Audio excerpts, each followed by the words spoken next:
Voilà, comme prévu, je vous invite à prendre les psaumes et poursuivre ce qui est la méditation quotidienne de la maison depuis quelque temps déjà, puisqu'il y a beaucoup de psaumes. Et on est arrivé au psaume 146. Et le camp finira, je crois, la méditation des psaumes.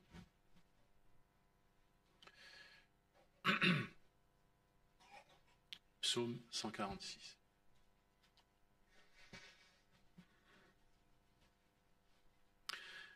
Louez l'Éternel. Mon âme loue l'Éternel. Je louerai l'Éternel tant que je vivrai. Je célébrerai mon Dieu tant que j'existerai.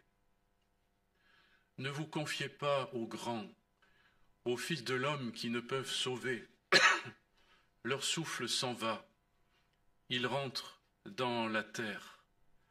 Et ce même jour, leurs desseins périssent. Heureux celui qui a pour secours le Dieu de Jacob, qui met son espoir en l'Éternel son Dieu. Il a fait les cieux et la terre, la mer et tout ce qui s'y trouve.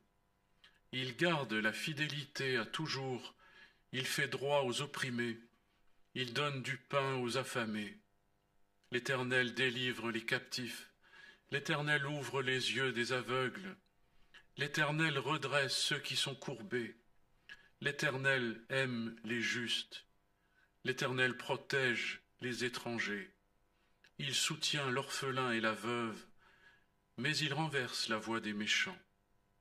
L'Éternel règne éternellement. Ton Dieu au Sion subsiste d'âge en âge.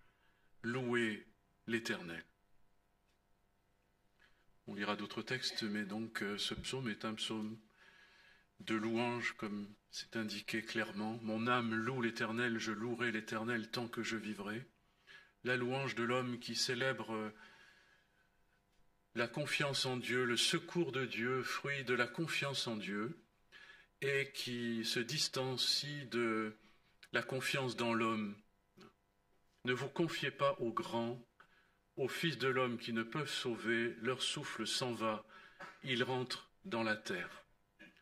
Et cette confiance en Dieu permet de recevoir de sa part le secours dans toutes les détresses que les hommes peuvent connaître. Elles sont un peu indiquées dans leur variété malheureuse. Là, dans ce texte, il est parlé des opprimés, il est parlé des affamés, il est parlé des captifs, il est parlé des aveugles, de ceux qui sont courbés, des étrangers, de la veuve, de l'orphelin.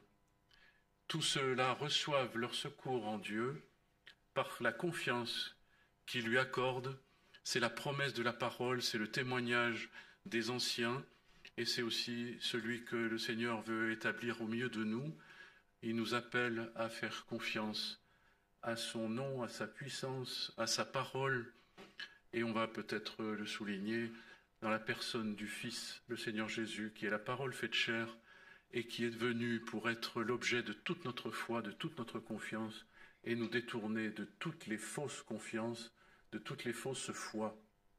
On se rend compte dans le quotidien que les hommes qui n'ont pas confiance en Dieu attribuent leur confiance à toutes sortes de choses.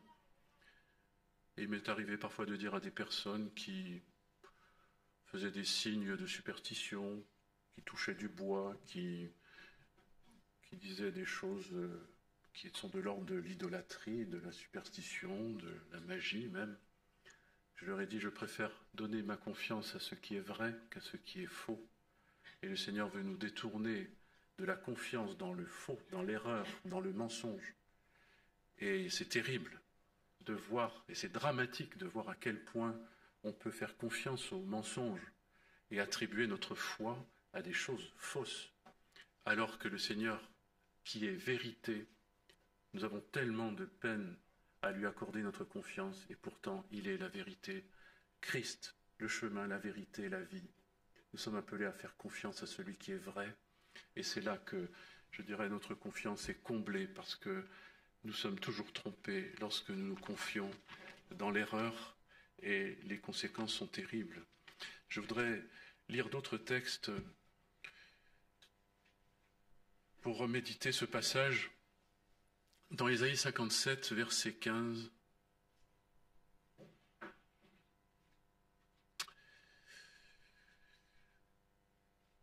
Car ainsi parle le Très-Haut, dont la demeure est éternelle, dont le nom est saint. J'habite dans les lieux élevés, dans la sainteté. Mais je suis avec l'homme contrit et humilié, afin de ranimer les esprits humiliés, de ranimer les cœurs contrits. Je ne veux pas contester à toujours, ni garder une éternelle colère, quand devant moi tombent en défaillance les esprits, les âmes que j'ai faites. À cause de son avidité coupable, je me suis irrité, je l'ai frappé, je me suis caché dans mon indignation. Et le rebelle a suivi le chemin de son cœur. J'ai vu ses voies, je le guérirai, je lui servirai de guide, je le consolerai, lui et ceux qui pleurent avec lui. Je mettrai la louange sur les lèvres. Paix, paix à celui qui est loin et à celui qui est près, dit l'Éternel. Je les guérirai. Mais les méchants sont comme la mer agitée qui ne peut se calmer, dont les eaux soulèvent la vase et le limon. Il n'y a pas de paix pour les méchants, dit mon Dieu.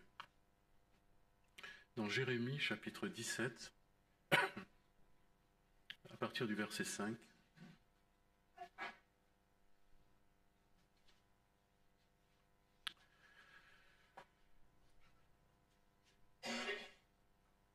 Ainsi parle l'Éternel, maudit soit l'homme qui se confie dans l'homme, qui prend la chair pour son appui, et qui détourne son cœur de l'Éternel. On a un vieux chant dans nos cantiques qui est fondé sur ce passage et qui est bien inscrit dans nos cœurs et nos consciences depuis des décennies. Il est comme un misérable dans le désert, il ne voit point arriver le bonheur. Il habite les lieux brûlés du désert, une terre salée et sans habitants. Béni soit l'homme qui se confie dans l'Éternel, dont l'Éternel est l'espérance. Il est comme un arbre planté près des eaux, qui étend ses racines vers le courant. Il n'aperçoit point la chaleur quand elle vient, et son feuillage reste vert. Dans l'année de la sécheresse, il n'a point de crainte, et il ne cesse de porter du fruit. Le cœur est tortueux par-dessus tout, il est méchant, qui peut le connaître? Moi, l'Éternel, j'éprouve le cœur, je sonde les reins, pour rendre à chacun selon ses voies, selon le fruit de ses œuvres. Comme une perdrix qui couve des œufs qu'elle n'a point pondus, tel est celui qui acquiert des richesses injustement. Au milieu de ses jours, il doit les quitter, et à la fin, il n'est qu'un insensé.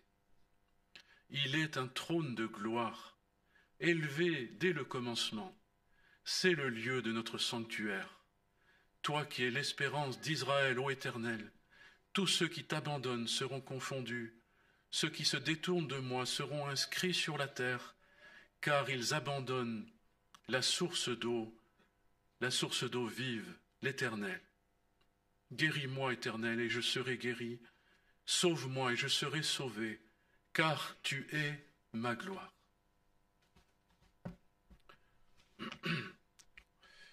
Quelques versets dans Osée, j'ai plusieurs textes à lire. Osée chapitre 10, verset 12. Semez selon la justice, moissonnez selon la miséricorde, défrichez-vous un champ nouveau. Il est temps de chercher l'Éternel jusqu'à ce qu'il vienne et répande pour vous la justice.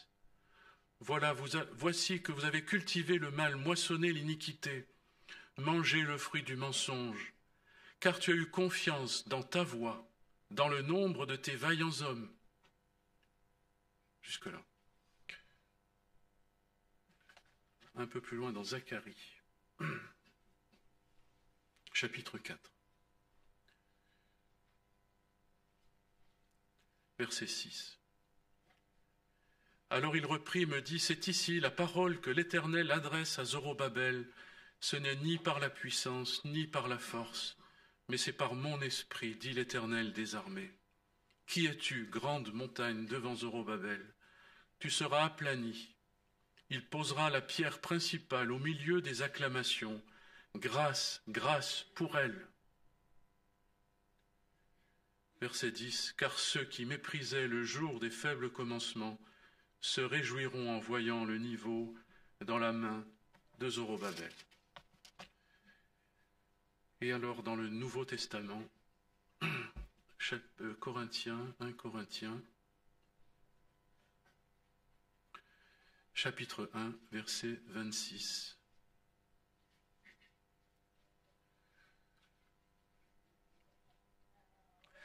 Considérez, frères, que parmi vous qui avez été appelés, il n'y a ni beaucoup de sages selon la chair, ni beaucoup de puissants, ni beaucoup de nobles. Mais Dieu a choisi les choses folles du monde pour confondre les sages. Dieu a choisi les choses faibles du monde pour confondre les fortes. Et Dieu a choisi les choses viles du monde et celles qu'on méprise, celles qui ne sont point, pour réduire à néant celles qui sont, afin que personne ne se glorifie devant Dieu.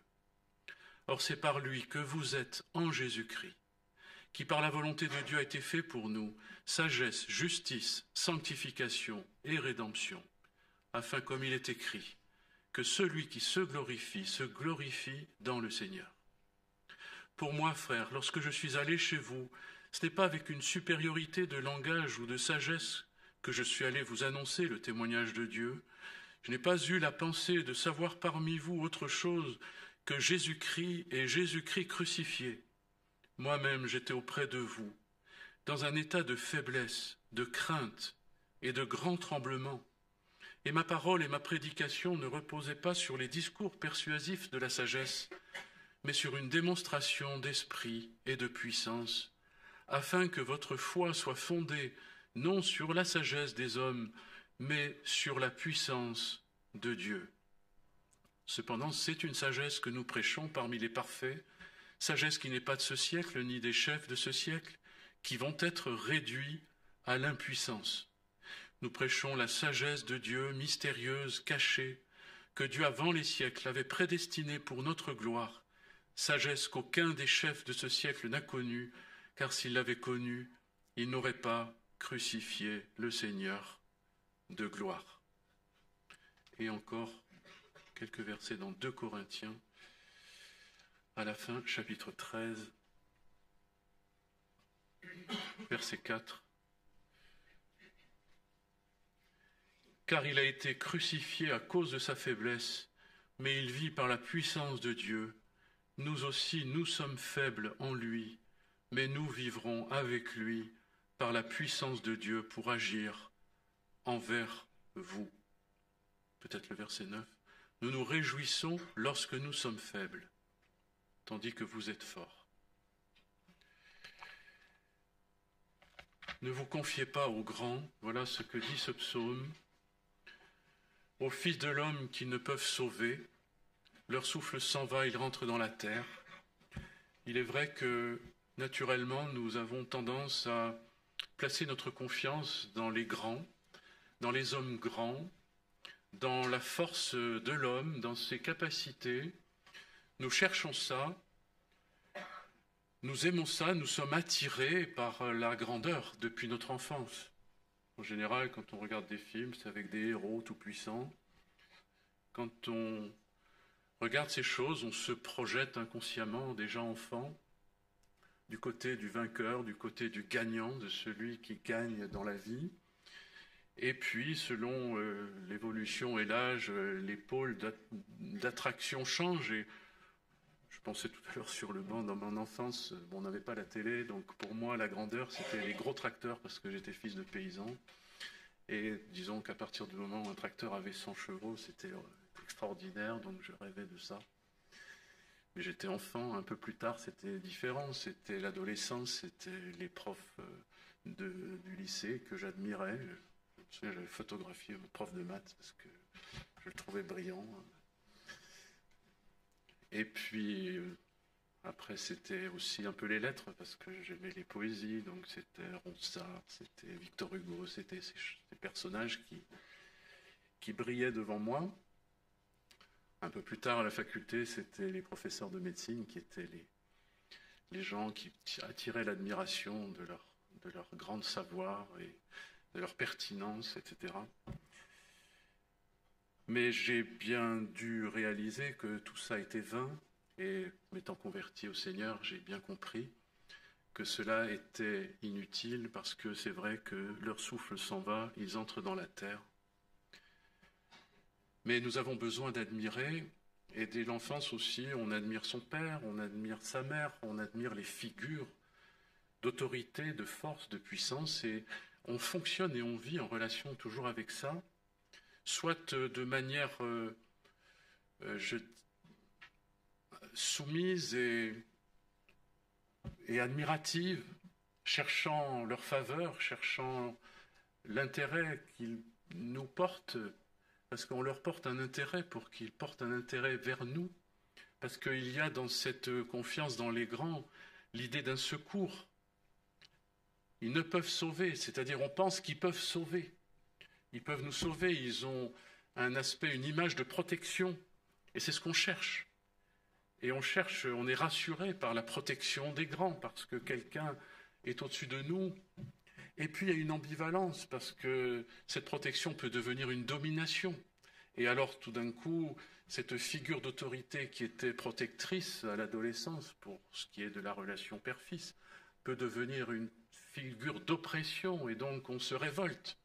Et on quitte avec violence cette figure d'autorité, par révolte, mais en fait on ne fonctionne qu'en lien avec cette grandeur qui est devant nous, soit en la badant, soit en la flattant pour en avoir la faveur, soit en la contestant et en la renversant parce qu'elle nous écrase. Mais nous vivons en relation toujours avec cette figure qui est une figure terrestre et dont nous sommes finalement les esclaves. On peut même fonctionner avec des figures dans l'Église, parce que j'étais aussi très admiratif quand je me suis converti, des pasteurs qui m'avaient précédé, surtout de celui qui m'avait conduit à la conversion. Et c'était quelqu'un pour moi d'admirable. Et tout cela peut être aussi une forme de quête, de sécurité et de grandeur, mais qui reste terrestre malgré tout. Et ici, le Seigneur nous met en garde contre ces choses, parce que chercher la sécurité des hommes, même au travers de leur capacité, de leur grandeur, de leur aspect, nous conduit dans un malheur, parce qu'il est dit « maudit soit l'homme qui se confie dans l'homme, qui prend la chair pour son appui ». C'est à l'origine de beaucoup de détresse dans nos âmes et dans nos vies, et ça nous éloigne du Seigneur. Le Seigneur ne cherche pas ce qui est grand sur la terre, il ne veut pas que nous cherchions ces choses. Il veut que nous le cherchions, lui. Et le peuple d'Israël était un peuple à part, dans le sens où il avait un Dieu unique dans le ciel, il ne devait pas avoir de roi même. Mais le peuple d'Israël voulait quand même une figure qui le représente, qui représente quelque chose de grand aux yeux des autres nations. Ils ont voulu un roi. Et ils se sont fait un roi. Et Dieu a concédé à cette chose, contre son gré d'ailleurs. Dieu n'était pas d'accord, mais il leur a accordé, dans la mesure où ce roi était soumis et dépendant de sa volonté, de sa souveraineté. Mais au départ, Israël devait être un peuple à part, complètement à part, c'est-à-dire qu'il n'avait pas les références humaines qu'avaient les autres peuples, dont les références devenaient des idoles, étaient des références autres que Dieu lui-même.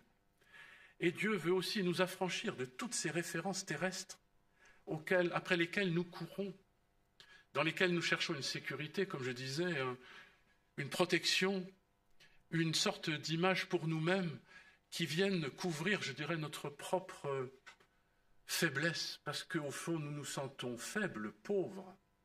Et la plupart du temps, les orgueilleux sont des gens qui essayent de cacher leur misère au travers d'une apparence. Il y a une sorte de poursuite pour conjurer notre faiblesse, notre petitesse, notre humiliation, notre état d'indignité.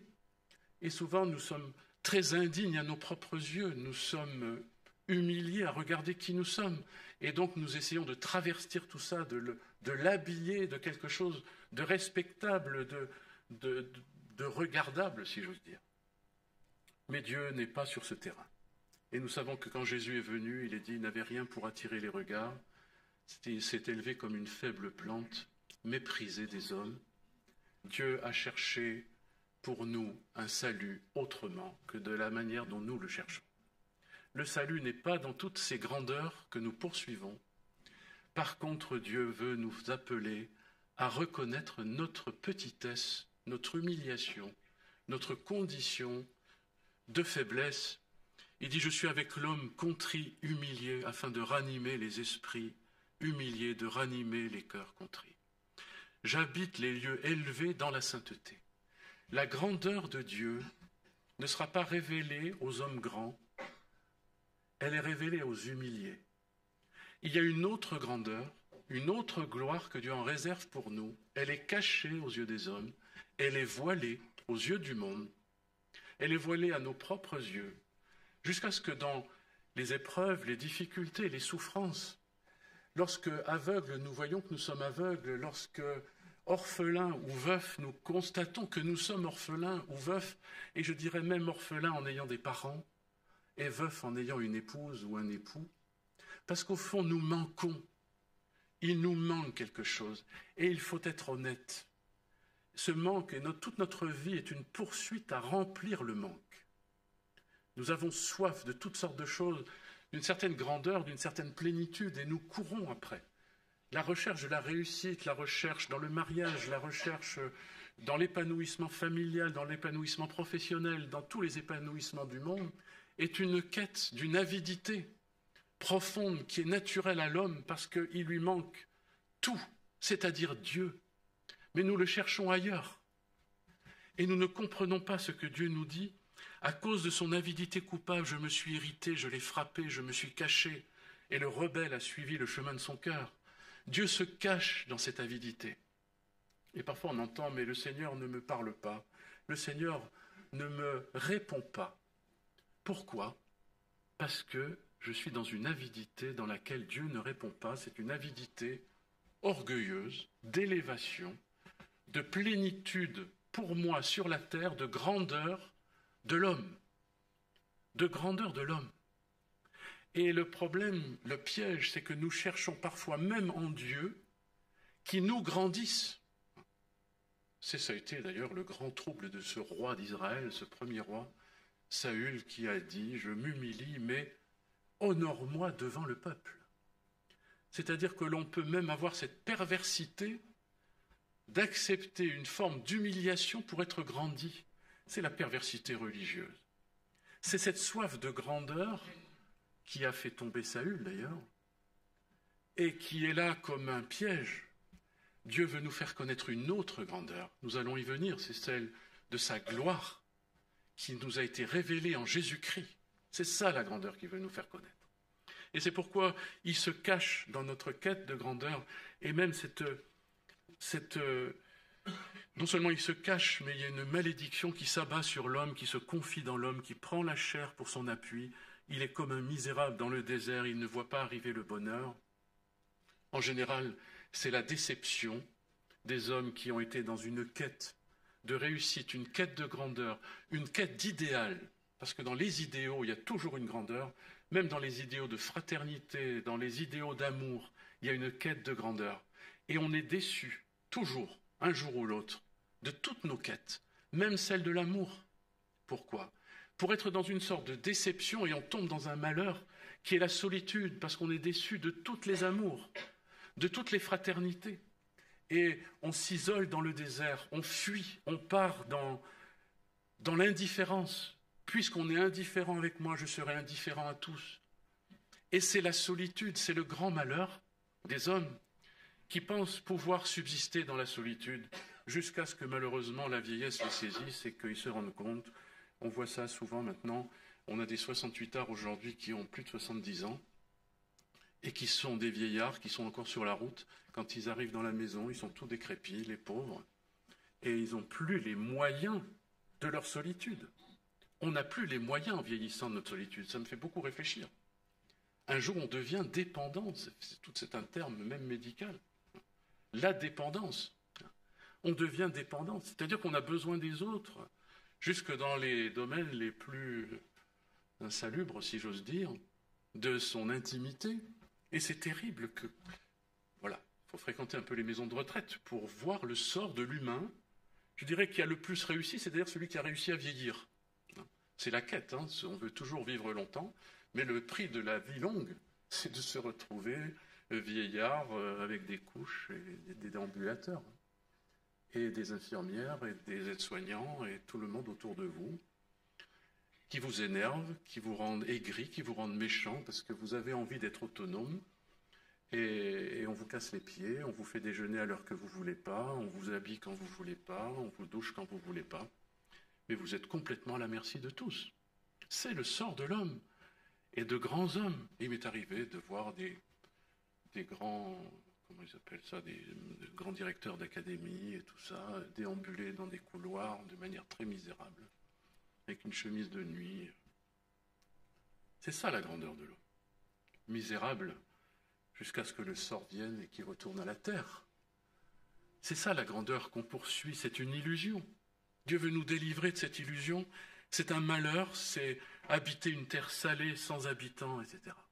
Alors que celui qui se confie dans l'Éternel est béni, il est comme un arbre planté près des eaux qui étend ses racines vers le courant, il n'aperçoit pas la chaleur, son feuillage reste vert, etc. dans l'année de la sécheresse.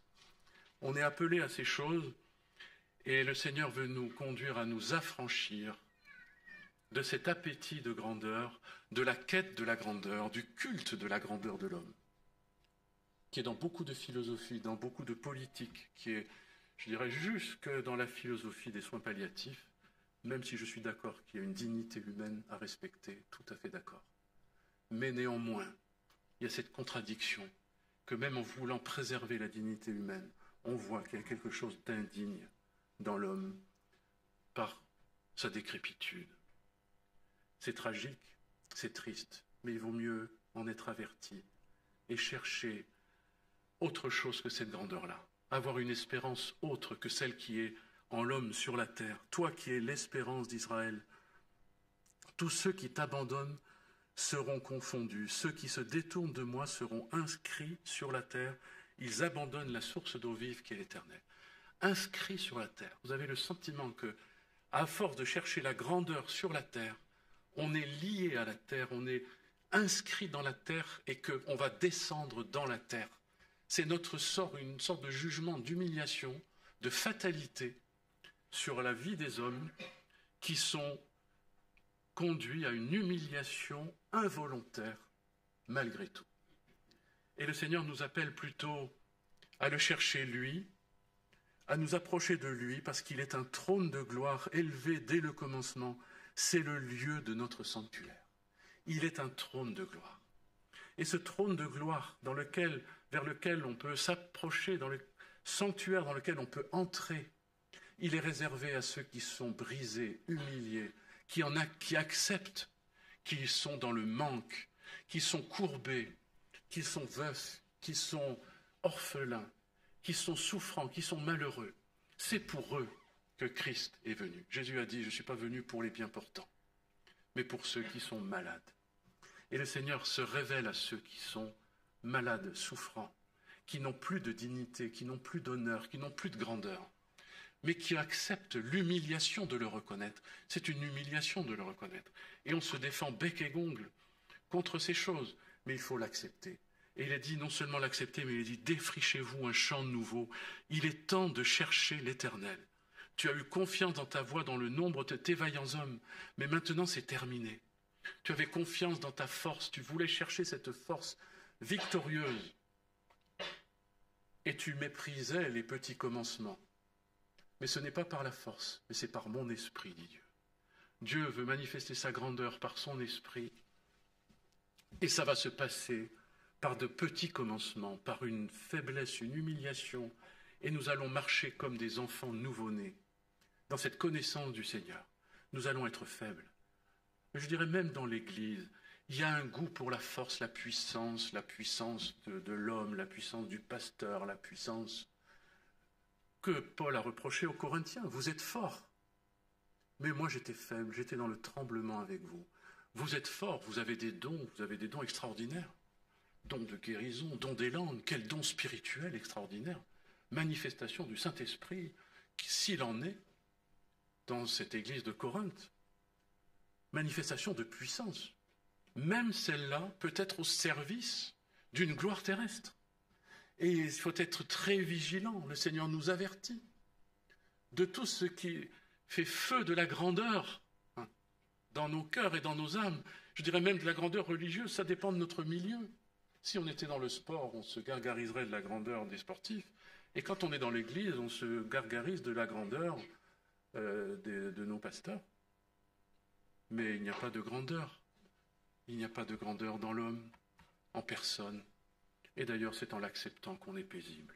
Il n'y a pas de paix pour celui qui revendique sa grandeur. C'est lui le méchant. Il revendique sa grandeur. Il est tourmenté. Mais celui qui s'abaisse, qui accepte la souveraineté de Dieu, qui accepte la grandeur que Dieu va lui donner, pas celle qu'il veut s'attribuer, celui-là est paisible.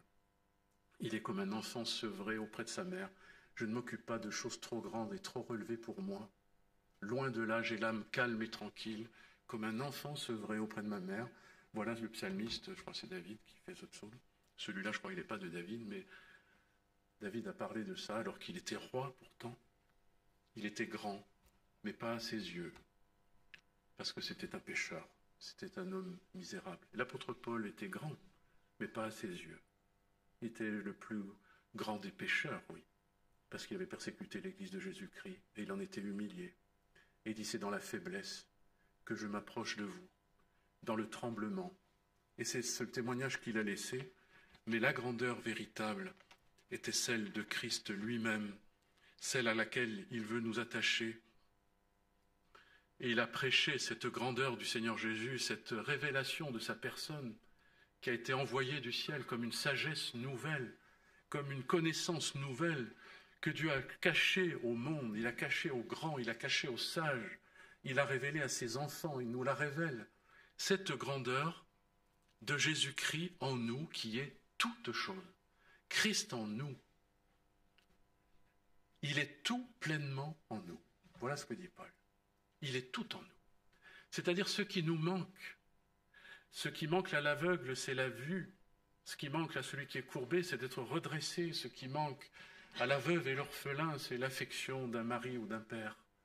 Tout est en Christ. Tout nous a été donné par Christ. C'est notre espoir dès aujourd'hui, dès maintenant sur la terre. C'est que nous sommes comblés, rassasiés et compensés par le Seigneur tout ce qui nous manque, et nous le recevons par la foi. Défrichez-vous un champ nouveau, ne cherchez plus à conquérir de la grandeur, de la réussite, de la gloire sur la terre, mais cherchez le Seigneur. Par la foi. C'est par la foi en Dieu. Heureux celui qui se confie en l'Éternel, et l'Éternel est pour ce malheureux. Il fait droit aux opprimés, il donne du pain à l'affamé, il délivre le captif, il redresse celui qui est courbé, il protège l'étranger, il soutient l'orphelin et la veuve, il renverse la voie des méchants. Dieu est tout. Pour moi, si je me confie en lui, c'est-à-dire dans la personne de Christ, qui est venu dans l'humiliation et que j'accepte d'être faible avec lui pour recevoir en lui la gloire céleste, la grandeur de sa protection qui est une véritable protection et qui est une véritable bénédiction. Le Seigneur promet sa gloire à ses enfants. Dès aujourd'hui, sur la terre, nous sommes transformés de gloire en gloire par le Seigneur l'Esprit, nous qui contemplons Christ. Nous devons donc défricher un champ nouveau, nous convertir de notre regard humain et terrestre, de cette attente que nous plaçons dans les choses de la terre et dans les grands du monde, et la chercher dans le Seigneur, en Jésus-Christ, et nous attacher à lui. Par la foi.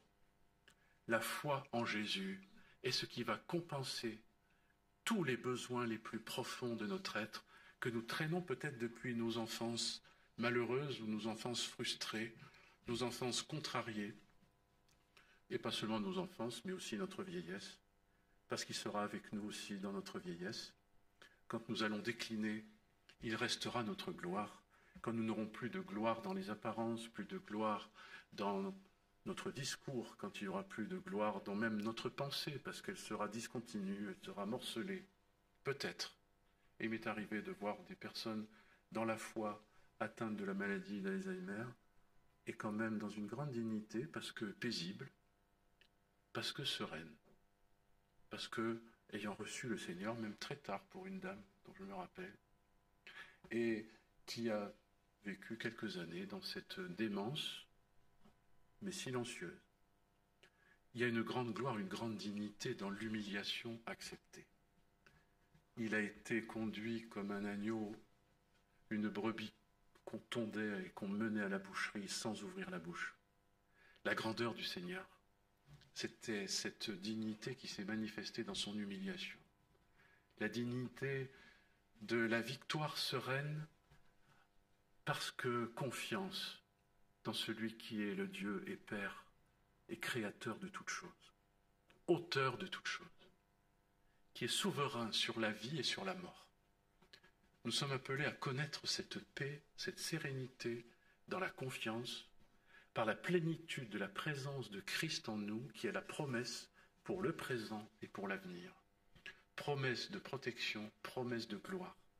De telle sorte que nous n'avons pas besoin de nous irriter, nous n'avons pas besoin de nous révolter, nous n'avons pas besoin de revendiquer quoi que ce soit. Le Seigneur s'occupe de nous. S'occupe de nous. Je me souviens quand j'étais au début de la formation, quoique je n'ai pas vraiment fait la formation, je reconnais, j'ai fait quelque chose d'un peu bâtard. La formation décentralisée n'existait pas à l'époque. Mais quand j'étais au début, j'étais très inquiet, et je disais, Seigneur, que va-t-il advenir de ma vie? Où vais-je aller? Qu'est-ce que je vais devenir? Qu'est-ce que je vais faire? Et le Seigneur me dit, je m'occupe de ta vie. Occupe-toi de me servir aujourd'hui. Et à l'époque, on coupait du bois à Pélissou dans la forêt. Enfin, moi, je ne coupais pas parce que je suis un danger public, mais je ramassais les morceaux et je les chargeais sur le camion. Mais voilà, sers-moi aujourd'hui. C'est-à-dire, on te demande de charger le camion, tu charges le camion. Et puis, là, les grandes lignes de ta vie, c'est moi qui m'en occupe. Mais ça crée une confiance et une paix. Le Seigneur s'occupe de nous. Il nous aime. Il nous a appelés, c'est pas pour nous laisser choir. Je me souviens quand j'étais tout le temps en détresse dans l'accusation, une fois Daniel m'a dit ça. Il t'a appelé, c'est pas pour te laisser choir. C'est resté dans ma tête. Et ça m'a accompagné. Il a appelé, c'est pas pour nous laisser choir. C'est pas pour nous laisser tomber. Il est fidèle, d'ailleurs je crois le psaume le dit. Pas sûr, mais il me semble.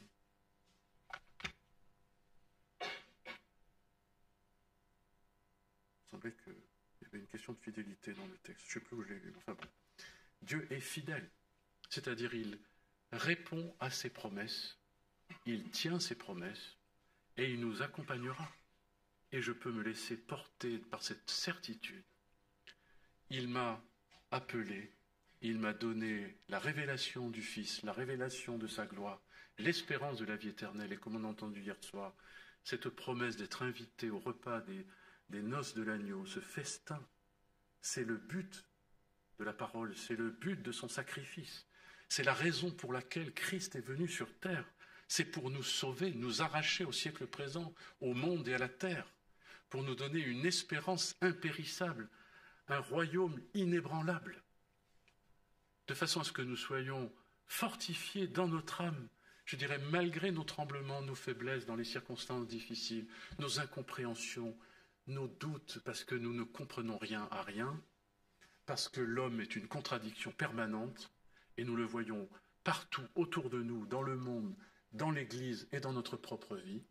Nous sommes même une contradiction pour nous-mêmes et nous voyons bien que nous pouvons dire une chose un jour et le contraire le lendemain, au point que nous n'avons même pas confiance en nous, et ça c'était un de mes grands problèmes, c'est que j'avais jamais confiance en moi, depuis ma jeunesse.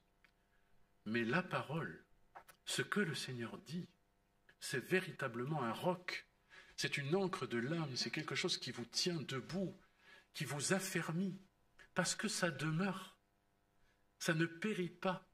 La parole est éternelle, et celui qui croit Dieu, qui croit sa parole, qui croit le Fils, la parole faite chair, qu'il a reçue dans le cœur, reçoit une certitude inébranlable de la présence de Dieu dans son âme et dans sa vie, qui préside à son existence, qui le garde, qui le conduit, qui le protège. Faisons confiance au Seigneur. Et cessons de tergiverser, de calculer, de faire des montages d'avenir et des stratégies de conquête de quoi que ce soit. Le Seigneur s'occupe de nous. Et d'ailleurs, c'est parce que nous nous préoccupons de nous, que nous prenons appui sur les grands, que nous sommes enfermés dans des situations sans solution. Il n'y a pas de solution parce que notre confiance n'est pas dans le Seigneur, elle est dans des choses de la terre. Et nous nous enfermons dans des systèmes qui n'ont pas d'issue. parce que c'est appuyé sur l'homme, sur sa grandeur, et ça c'est fini, c'est marqué par la mort, par la chute. Il n'y a pas d'espoir là-dedans. Il n'y a pas de liberté. Christ est venu nous arracher à cette confiance pour nous rendre libres et ouvrir notre chemin, ouvrir l'avenir devant nous. Il est fermé parce que nous nous confions en nous, parce que nous faisons des calculs, des projections, etc., des projets, des programmes. Celui qui marche avec le Seigneur est conduit par le Seigneur, par l'Esprit. Ce n'est pas par la force, ce n'est pas par la raison, ce n'est pas par ma volonté, c'est par le Seigneur et par l'Esprit. Or, nous retournons très vite à la raison, nous retournons très vite à l'homme. Et c'est notre piège, surtout quand on est pragmatique comme moi. Je le sais, c'est une faiblesse de retourner aux moyens humains. Et le Seigneur nous appelle à abandonner, défrichez-vous un champ nouveau, laissez tomber cette confiance. Non pas qu'il y ait des choses à faire ou à ne pas faire, des moyens que le Seigneur nous donne qui sont bien des moyens terrestres. Si je me dis je vais me déplacer du point A au point B, je peux y aller avec des moyens simples, à pied, mais je peux aussi prendre la voiture ou l'avion, qui sont des moyens très humains, très techniques, liés à la puissance, à la grandeur du génie humain qui a inventé la voiture et l'avion. Je peux les utiliser, Dieu peut me donner d'user de tout ce qui est dans le monde, mais je n'y place pas ma confiance. Ma confiance n'est pas dans ces choses. Mais ce sont des choses que Dieu peut me donner à utiliser. Je vais utiliser les soins médicaux, etc., il me semble, mais je place ma confiance dans le Seigneur et pas dans l'homme qui est périssable. Nous sommes toujours appelés à marcher dans cette dépendance du Seigneur. Je vais placer ma confiance non pas dans les calculs de mon comptable pour mon entreprise, même si je vais en tenir compte, si ça sont des signes d'alerte, si ce sont des choses qui m'informent, etc., je vais en tenir compte jusqu'à un certain point. Mais au-delà de tout, je place ma confiance en Dieu. Je vais travailler pour gagner mon pain, pour pouvoir manger à midi. Mais quand je mange, je bénis l'Éternel et je lui rends grâce parce qu'il m'a donné le pain. C'est le fruit de mon travail, mais c'est surtout le fruit de la foi. Vous comprenez cette ambivalence dans la marche de la foi qui est aussi dépendante des contingences terrestres et humaines, dans une certaine limite. Mais nous vivons dans la chair, c'est pourquoi nous sommes là, dans cette façon de procéder, à la fois vivant des choses humaines, mais au-delà de tout, dans la foi. Le jour viendra où nous désirons déjà aujourd'hui être débarrassés de cette chair qui est liée aux contingences humaines terrestres. Nous serons libérés et affranchis de tous ces principes pour vivre dans un corps nouveau, ressuscité en Christ, et nous ne serons plus du tout soumis à ces contingences humaines et terrestres. Nous serons alors avec le Seigneur dans les cieux pour l'éternité. Et il ne sera plus question de foi puisque nous le verrons tel qu'il est et nous nous réjouirons véritablement, comme il est dit, d'une joie ineffable et glorieuse, parce que nous obtiendrons le salut pour prix de notre foi. Que le Seigneur nous fortifie dans la foi, fasse de nous des hommes et des femmes qui placent leur confiance en Dieu et en Jésus-Christ, qui marchons par la foi, parce que c'est là qu'est la liberté, c'est là qu'est la paix, c'est là qu'est la vie pour l'éternité. Nous prions pour terminer.